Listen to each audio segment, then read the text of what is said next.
धनंजय भाई, आपके पास आ रहा हूं मैं। कल एक उसमें साथ में एक ये चीज भी जोड़ दूं कि कल वो मीडिया के सब जो लोग थे उनको कांच के पिंजरे में बंद कर दिया था। वहां पे सब मिलने के लिए गए, वहां पे वो राहुल गांधी भी गए और अखिलेश भी गए। तो इसमें कहीं कुछ लोग ये बता रहे हैं कि प्रधानमंत्री का एक क्लोजअप लिया था किसी फोटोग्राफर ने, जिसमें उनके बुरे बिल्कुल जो है पचरंगी पचरंगी रंग के दांत दिखे नीचे, और वो फोटो छपी और प्रधानमंत्री को बहुत बुरा लगा, तो इसलिए बिरला को बहुत बुरा लगा, तो पूरा मीडिया बैन कर दिया। ये बात क्या सच है क्या? आप क्योंकि दिल्ली में मैंने पूछना किसी को, बाकी के दांत दिख गए प्रधानमंत्री के बड़े गंदे दिखने वाले, इसी में जो है मीडिया बैन कर दिया, ये सच है क्या? अब ये एग्जैक्टली ये बात सच है कि नहीं सच है मैं नहीं बता सकता। ये प्रधानमंत्री बताएंगे अगर जवाब देना चाहे तो, उनको ही बताना चाहिए, जो बाकी कौन बताएगा। लेकिन सच ये है कि जिनके बदबूदार देह होती है ना, जिनके जन्म के सवाल बड़े खतरनाक होते हैं, जिनको लगता है कि मैं जन्म से श्रेष्ठ हूँ, उनका अपना कुछ नहीं होता है। वो अपनी जाति से जो पहचाने जाते हैं, उनको लगता है कि मैं जो है, चूंकि मैं ऐसे जात में पैदा लिया है मैंने, या ऐसे घर में पैदा लिया है, या इसलिए मैं श्रेष्ठ हूँ। तो उनको जो है वो किसी बात पे तुनक मिजाज हो सकते हैं, किसी बात पे उनको गुस्सा आ सकता है, किसी बात पे किसी को गलत साबित कर सकते हैं, कुछ भी कर सकते हैं, क्योंकि उनका अपना अस्तित्व नहीं है। उनको लगता है कि मेरी जो विरासत है बहुत महान विरासत है। लेकिन राहुल गांधी को ही देख लीजिए, राहुल गांधी जी की जो विरासत, इनसे अनुराग ठाकुर के सामने तो बहुत बड़ी विरासत है। अनुराग ठाकुर के पिताजी की क्या हैसियत है जवाहरलाल नेहरू के सामने, मोतीलाल नेहरू के सामने।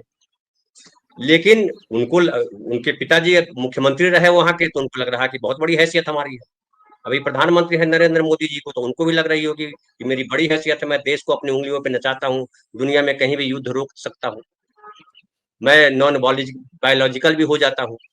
तो ये खुशफहमी जो है संघियों के पास आज से नहीं है, ये 1925 से पहले से। और ये जो जाति के नाम पे जो भेदभाव खड़े किए गए, ये किसने खड़े किए? अनुराग ठाकुर जी के पूर्वजों ने ही खड़े किए होंगे। उनको लगा होगा कि मैं श्रेष्ठ हूँ, बाकी जो है वो नीच है। अगर ये नहीं होता तो ये सवाल क्यों करते? जाति जनगणना के सवाल से क्यों चिढ़ते वो? जाति गणना के सवाल से कौन चिढ़ रहा है? तो चिढ़ने वाले लोग कौन है? क्या वो दलित चिढ़ रहे हैं जाति जनगणना से?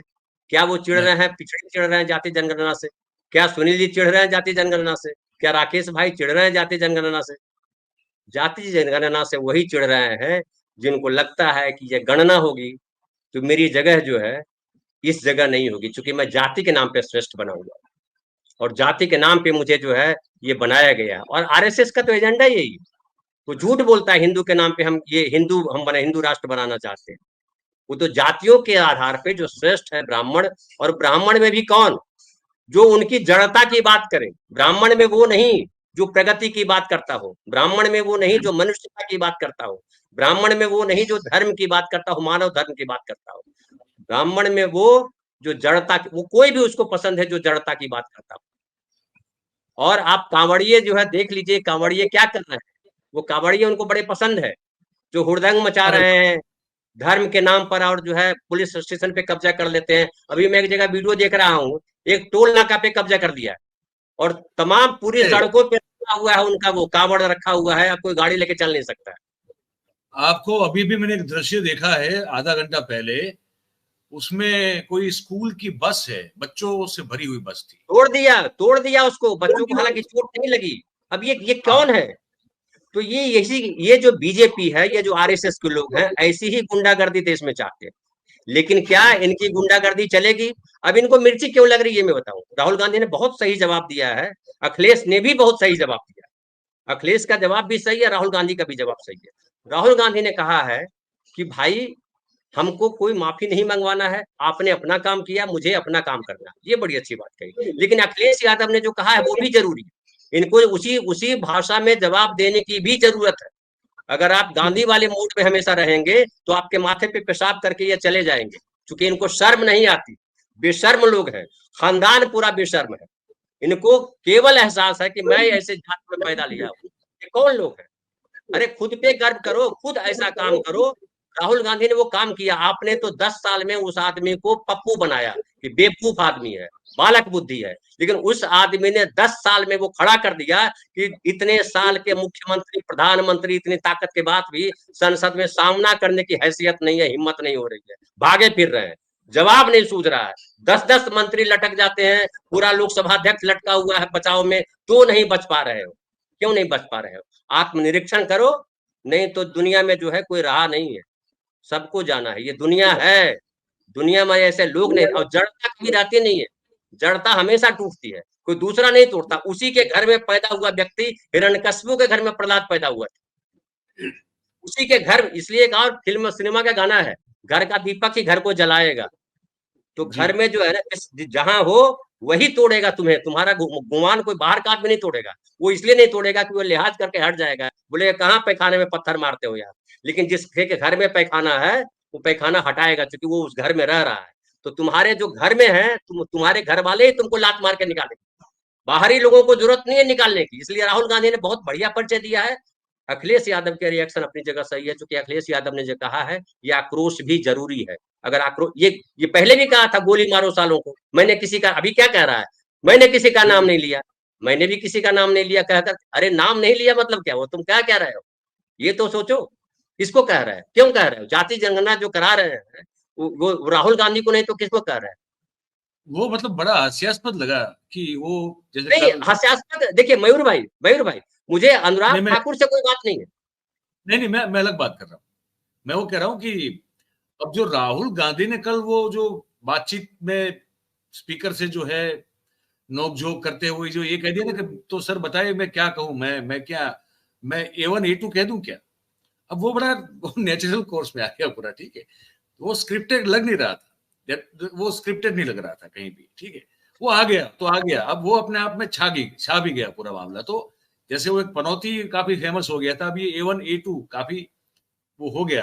तो मुझे लगता है कि उसी पिच पर जाके खेलने के लिए मतलब जबरन जो है उन्होंने वो R1 RG1 और ये IG ऐसा, मतलब राहुल गांधी 1 और मतलब राजीव गांधी और इंदिरा गांधी का शॉर्ट फॉर्म करने की कोशिश की, लेकिन किसी के गले उतर नहीं रहा है वो, तो वह हास्यास्पद लग रहा है, मैं ये कह रहा हूँ।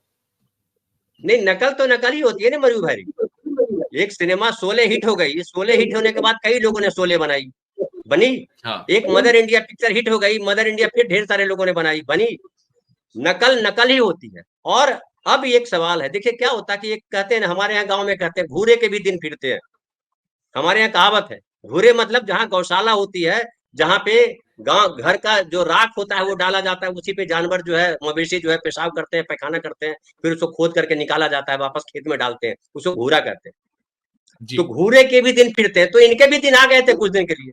लेकिन इस देश का समाज जो है विविधतावादी समाज, इस देश का समाज किसी जाति का समाज नहीं है, न कुर्मियों का समाज है, न कुशवाहों का समाज है, न यादवों का समाज है, न ब्राह्मणों का समाज है, न ये तमाम समाजों को मिलकर के समाज बना है, और तमाम समाजों को मिलकर के देश चलाना है।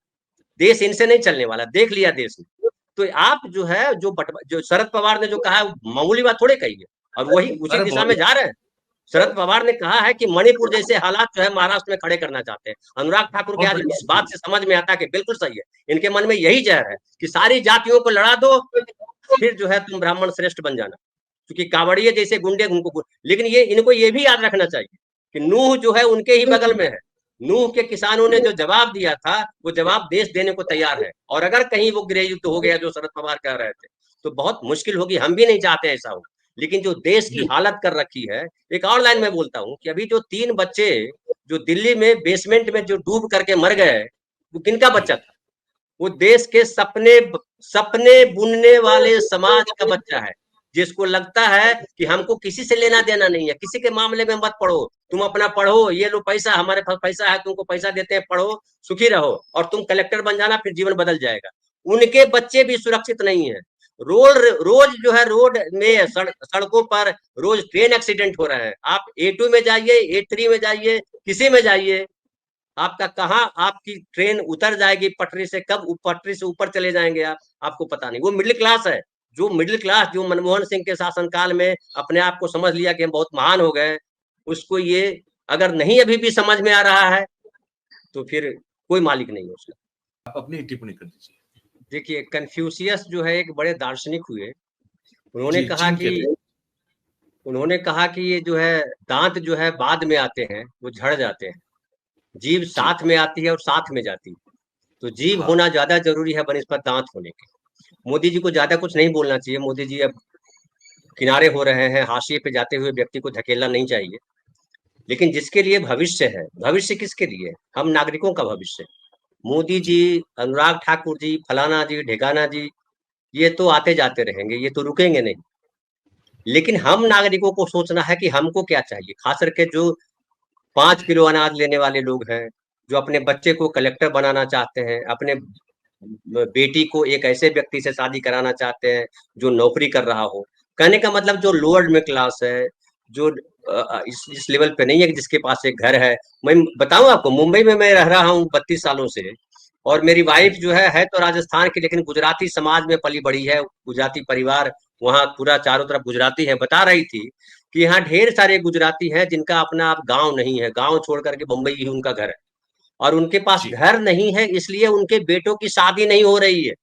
क्योंकि जब तक आपके पास घर नहीं है, आपकी शादी नहीं होगी। मराठी जी, समाज में भी ये चीजें आ गई। और अब जो है, जिसे बिहार उत्तर प्रदेश में है कि जब तक आपके पास नौकरी नहीं है, कोई ब्याह नहीं करेगा आपके साथ। तो ये जो कावड़िए हैं, जो भगवान भरोसे रखना चाहते हैं, उनको ये सोचना पड़ेगा कि आपको भगवान भरोसे रहना है या आपको सरकार भरोसे रहना है। क्योंकि भगवान भरोसे रहना है, फिर तो आपको स्वर्ग जाना पड़ेगा सुख पाने के लिए। लेकिन अगर हाँ, सरकार भरोसे रहना है, तो आपको यहाँ पे ऐसी सरकार बनानी होगी जो आपके जीवन को खुशहाल बनाने में हेल्प करे। अगर वो नहीं है, तो एक और लाइन में आखिर बोल दूं कि ओशो ने कहा कि जो है, सबकी कल्पना में है कि स्वर्ग जाने के बाद ये मिलता है, वो मिलता है। और ये भी साथ में है कि स्वर्ग जाने के बाद कोई लौट के आता नहीं है, पुनर्जन्म होता नहीं है। तो फिर ये स्वर्ग में क्या मिलता है, ये बतलाया किसने?